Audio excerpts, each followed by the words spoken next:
আল্লাহ তাআলা সর্বনিম্ন 3000 বছর এই বান্দাদেরকে জাহান্নামের আগুনে জ্বালাইব। জাহান্নামের আগুনে এমনি জ্বালাইতো না, জাহান্নামের আগুনের রং হবে 3টা, একটা লাল, একটা সাদা, একটা কালা। লাল রঙের আগুনে 1000 বছর জ্বালায়া, সাদা রঙের আগুনে 1000 বছর জ্বালায়া, কালা রঙের আগুনে 1000 বছর জ্বালায়া বান্দারে তাকাসুর নামক একটা জায়গাতে দাঁড় করাইব। দাঁড় করানোর পরে ওই বান্দাকে প্রশ্ন করবে, বান্দা কি বলো, বলো কি বলবা বলো।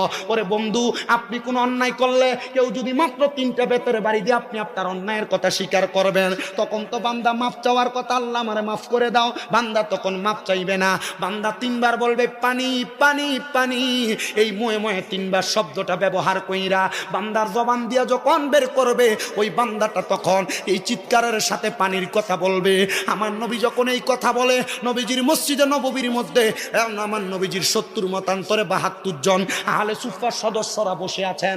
আমার নবীজি এই কথা বলতেছেন, সাহাবায়ে কেরাম চোখের পানিগুলা ছেড়ে দিয়ে কান্দে, ইয়া রাসূলুল্লাহ, এমন কঠিন মুহূর্তে কি ওই ব্যক্তিকে পানি দেওয়া হবে না? আমার নবী কয়, হ্যাঁ পানি দেওয়া হবে।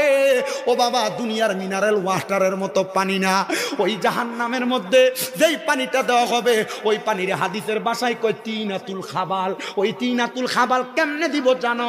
একটা গরম লোহার পাত্রকে, একটা মগেরে লোহার আগুনের কয়লা যেমন লাল প্রজ্বলিত থাকে, একটা লোহার পাত্রে এমন প্রজ্বলিত কইরা অন্যান্য জাহান্নামীদের রক্ত আর পুজে বোতলের মধ্যে, এই পানির পাত্রের মধ্যে করে বান্দাকে দেওয়া হবে।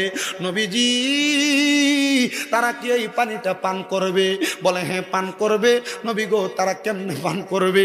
রক্তপুষ তো মানুষ খাইতে পারে না, মানুষ এই রক্তপুষগুলা কেমনে মুখের মধ্যে দিবে? বলে হ্যাঁ, যখন নাকের মধ্যে তৈরা তারা রক্তপুষগুলা তাদের মুখের মধ্যে ঢাইলা দিবে, তাদের জিহ্বাটা গইলা, পেটের নাড়ি বুড়ি গুড়া গইলা তাদের বাথরুমের পায়খানা রাস্তা দিয়ে বের হয়ে যাবে।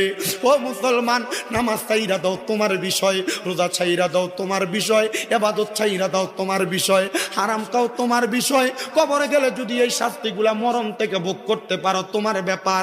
তুমি দুনিয়াতে বাঁচকা পাপে কাজ করো, আমার কোনো অসুবিধা নাই, গুনার কাজ করো অসুবিধা নাই, তবে মরার পরে শাস্তিগুলা সামান্যভাবে হইলেও উপভোগ করা লাগবে। এবার সাহাবায়ে কেরাম এই কথা শুই না 40 জন সাহাবায়ে কেরাম বেহুশ হয়ে পড়ে রইছে। আনাস ইবনে মালিক রাদিয়াল্লাহু তাআলা আনহু বলে, আমি তাকে দেখলাম বাকি 30 জন সাহাবী গড়াগড়ি করে কান্নাকাটি করতেছে। আমি জিগাইলাম, নবী, ও মায়ার নবী গো, নাফরমান বেআমলের জন্য আপনি এই কথাটা বললেন, কিন্তু মায়ার নবী, যারা মুমিন, যারা আমলওয়ালা, তাদের ব্যাপারে কিছু বলেন না। আমার নবী আল্লাহর কোরআনুল কারীম তেলাওয়াত করে শোনাই, ইন্নাল্লাযীনা আমানু ওয়া আমিলুস সালিহাতি উলাইকা হুম খায়রুল বারিয়াহ। নিশ্চয় যারা ঈমান আনে এবং